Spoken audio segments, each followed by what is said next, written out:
전성기는 과거가 아닙니다. 오히려 지금부터 만들어 가실 수 있어요.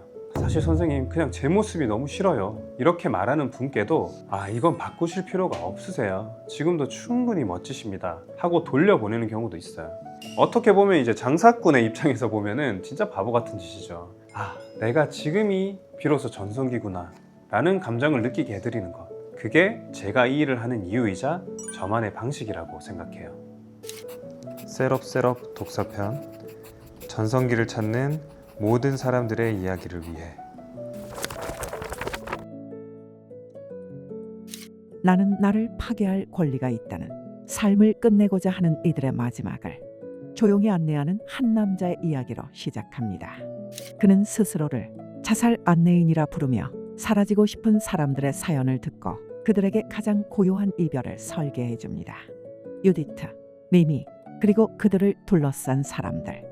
이 소설은 권태와 사랑, 존재의 불확실성 속에서 나는 나의 죽음을 선택할 수 있는가를 묻습니다. 안녕하세요, 원장님. 오늘은 PD인 제가 직접 목소리 출연을 하게 되었습니다. 우선 죄송하다는 말씀을 먼저 드리고 싶어요. 왜요? 그게 왜 죄송한가요? 너무 무겁고 어려운 네. 책을 소개해드린 것 같아서. 그래서 오늘은 조금 네. 다르게 대화로 책을 이야기해 보시면 어떨까요? 좋죠. 네, 그렇다면 책을 읽어보신 후 느낀 전반적인 소감을 좀 말해 주시면 좋겠습니다. 처음엔 사실 좀 당황했죠. 이게 제목부터 너무 강하잖아요. 나는 나를 파괴할 권리가 있다. 그 말 되게 공격적이죠, 그죠? 성형외과 의사로서 저는 평소에 사람의 외면을 회복시키는 일을 하다 보니까 이 책처럼 내면의 해체와 파괴를 이야기하는 이야기는 좀 멀게 느껴졌거든요. 근데 이 책을 읽다 보니까 저랑 완전히 반대편에 서 있는 사람들의 내면을 들여다보는 느낌이 들었어요. 자살이라는 극단적인 선택을 다루고 있지만 그 안에는 왜 우리는 그렇게까지 몰려가는가, 이거에 대한 깊은 고민이 있더라고요. 삶을 단단하게 붙잡고 살아가는 것의 의미, 그리고 때로는 버티는 것조차 힘든 사람들의 고통에 대해 다시 생각하게 해줬어요.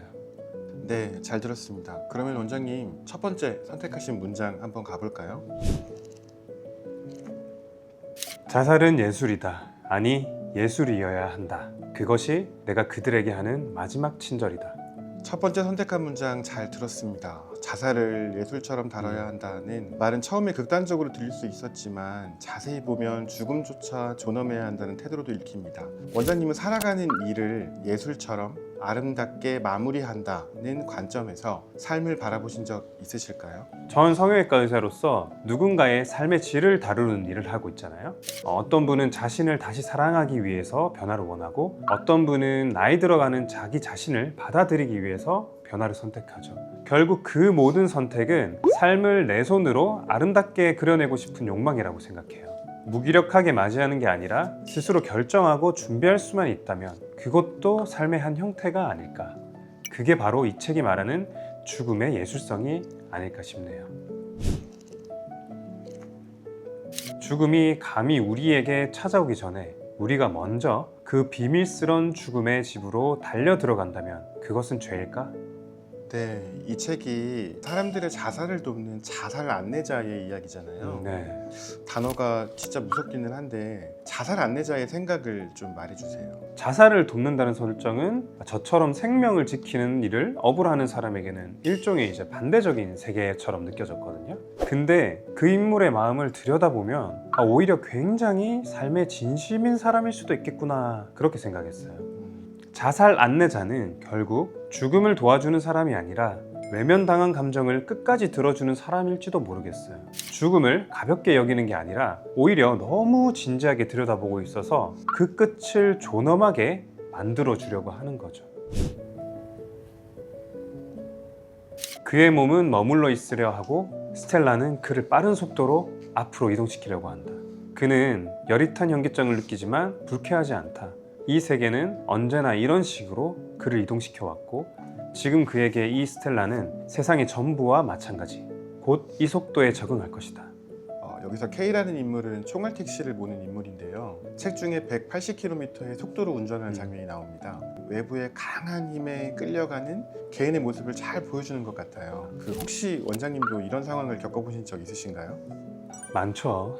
가끔은 이건 내가 운전대를 잡은 게 아니라 무언가에 떠밀려서 가는 느낌이 들 때도 있죠. 그럴 때마다 멈춰서서 저는 스스로에게 묻는 연습을 합니다.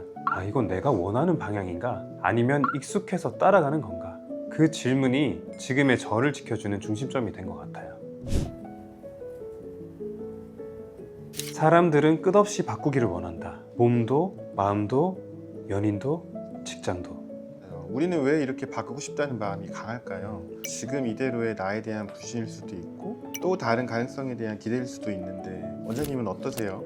바꾸고 싶다고 강하게 느끼셨던 시기가 있으셨어요? 바꾸고 싶다는 감정은 누구에게나 익숙한 마음이 아닐까 싶어요. 지금 돌아보면 제 인생의 큰 변환점마다 변화에 대한 설렘과 두려움이 항상 함께 있었던 것 같아요.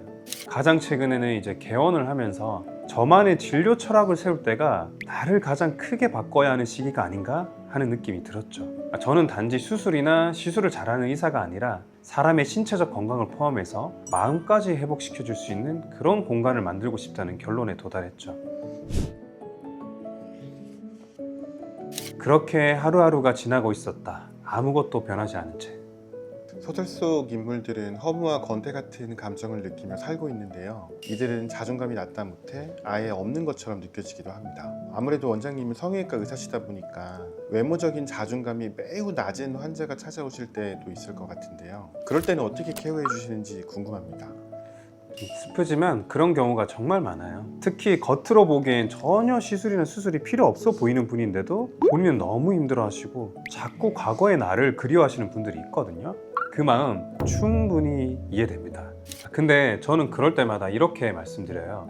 전성기는 과거가 아닙니다. 오히려 지금부터 만들어 가실 수 있어요. 그래서 상담을 하다 보면 사실 선생님 그냥 제 모습이 너무 싫어요. 이렇게 말하는 분께도 이건 바꾸실 필요가 없으세요. 지금도 충분히 멋지십니다. 하고 돌려보내는 경우도 있어요.